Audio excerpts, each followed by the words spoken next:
안녕하세요. 여러분의 국제경제학 길잡이 경제학장 박사입니다. 수입 쿼터, 수출 자율 규제, 반덤핑 관세. 뉴스에서 한 번쯤은 들어보셨을 텐데 들을 때마다 좀 아리송하셨죠? 오늘은 바로 이 관세라는 무기 너머에 숨겨진 더 정교한 무역 전쟁의 도구들을 속 시원하게 파헤쳐 보겠습니다. 우리가 보통 무역 전쟁하면 막 관세 폭탄 이런 단어부터 떠올리잖아요. 근데요, 실제 전쟁터에서는 눈에 보이는 무기보다 보이지 않는 무기가 더 무서울 때가 많습니다. 오늘 우리가 다룰 이 비관세 장벽이 바로 그런 존재죠. 관세 말고 다른 방법으로 교묘하게 수입을 막는 그런 규칙들 말입니다. 아니, 근데 이게 왜 그렇게 중요하냐고요? 국제무역의 흐름을 제대로 읽으려면요. 관세만큼이나 아니 어쩌면 그 이상으로 이 비관세 장벽을 알아야 하기 때문이에요. 이게 바로 각 나라의 산업을 지키고 또 우리 주머니 사정에 직접 영향을 주는 국제경제 경쟁에 보이지 않는 룰이거든요. 오늘 내용만 잘 따라오시면 앞으로 세계 경제 뉴스가 훨씬 더 선명하게 보이실 거라고 제가 장담합니다. 자, 오늘 우리가 함께 정복할 내용들입니다. 첫 번째, 수입 쿼터가 우리 경제에 어떤 영향을 미치는지 볼 거고요. 두 번째, 수출 자율 규제라는 게 도대체 어떻게 돌아가는 건지 알아볼 겁니다. 세 번째, 뉴스 단골 손님이죠. 반덤핑 관세 논리를 파헤쳐 보고요. 마지막으로 이 정책들을 쫙 비교하면서 깔끔하게 정리해 드릴게요. 이것만 알면 비관세 장벽의 큰 그림 확실히 잡으실 수 있습니다.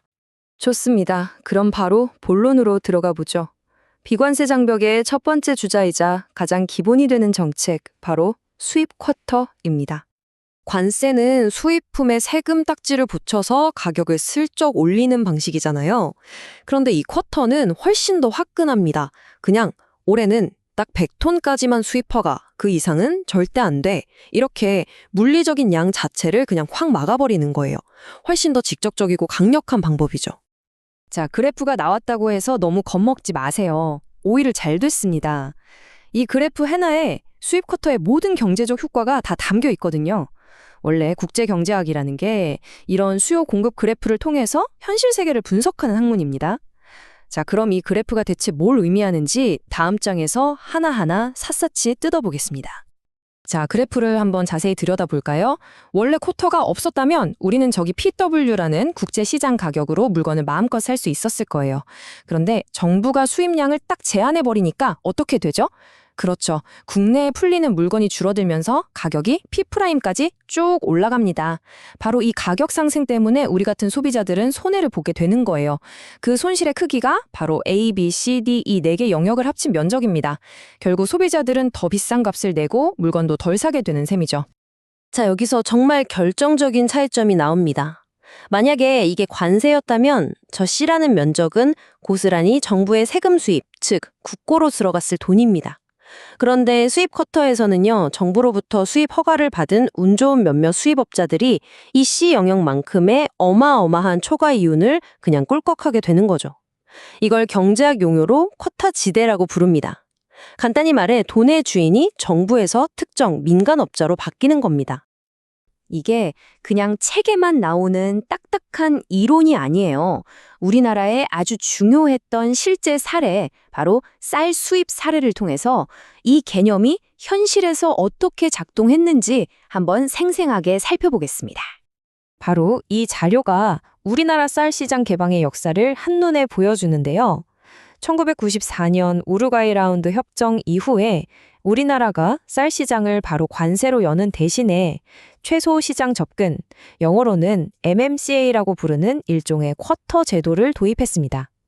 그래프 보시면 매년 의무적으로 수입해야 하는 물량이 정해져 있었던 게 보이죠. 이게 바로 수입 쿼터가 현실에서 작동한 아주 대표적인 사례라고 할 수 있습니다. 보시는 것처럼 국내 농업을 보호해야 한다는 입장과 국제무역 규범을 따라야 한다는 의무 사이에서 무려 20년에 걸쳐 정책이 어떻게 진화했는지 한눈에 볼 수 있습니다. 참 긴 시간이었죠. 자, 지금까지 본 수입 쿼터는 수입하는 나라가 직접 칼을 휘두르는 방식이었어요. 그렇다면 이번에는요, 수출하는 나라가 스스로 수출을 줄이는 훨씬 더 미묘하고 정치적인 무역 장벽, 바로 수출 자율 규제에 대해 알아보겠습니다. 여기서 키워드는 자발적으로입니다. 근데 이게 참 말은 자발적이지만 실제로는 수입국이 너네 계속 이렇게 수출하면 우리도 관세 매기거나 쿼터로 막아버릴 거야 하고 압박을 하니까 어쩔 수 없이 울며 겨자 먹기로 받아들이는 경우가 대부분이죠. 그리고 바로 이 점이 수출 자율 규제의 모든 것을 말해줍니다. 아까 봤던 그 그래프의 C 영역 기억나시죠? 그 초과 이윤이 수입 쿼터 때는 수입업자한테 갔잖아요? 근데 수출 자율 규제에서는 그 돈이 수출하는 나라의 기업에게 돌아갑니다. 그러니까 수출국 입장에서는 수출량은 좀 줄어들지만 대신 물건 하나하나를 더 비싼 값에 팔아서 이익을 챙길 수 있으니 정치적으로 이걸 받아들이기가 훨씬 수월해지는 거죠. 이 수출 자율 규제의 가장 고전적인 사례가 바로 1980년대 일본의 대미 자동차 수출 규제입니다. 이 조치 때문에 결국 미국 소비자들은 일본 차를 더 비싼 값에 사야 했고요. 정작 일본 자동차 회사들은 오히려 이 기회에 더 비싼 고급차 위주로 팔면서 엄청난 이익을 거두는 좀 아이러니한 결과가 나타났습니다. 자, 이제 마지막 주제입니다. 이건 요즘 뉴스에서 정말 자주 접할 수 있는 정책이죠. 바로 반덤핑 관세입니다. 덤핑이라는 말 많이 들어보셨죠? 아주 쉽게 말해서 어떤 기업이 해외 시장에서 자국에서 파는 것보다 훨씬 싸게 혹은 심지어 물건 만드는 데 든 비용보다도 더 싸게 물건을 파는 행위를 말합니다. 일종의 가격 후려치기로 시장을 교란시킨다는 비난을 받게 되는 거죠. 자, 이 수식 어려워 보이지만 덤핑의 모든 비밀이 여기에 담겨 있습니다. MR equal MC.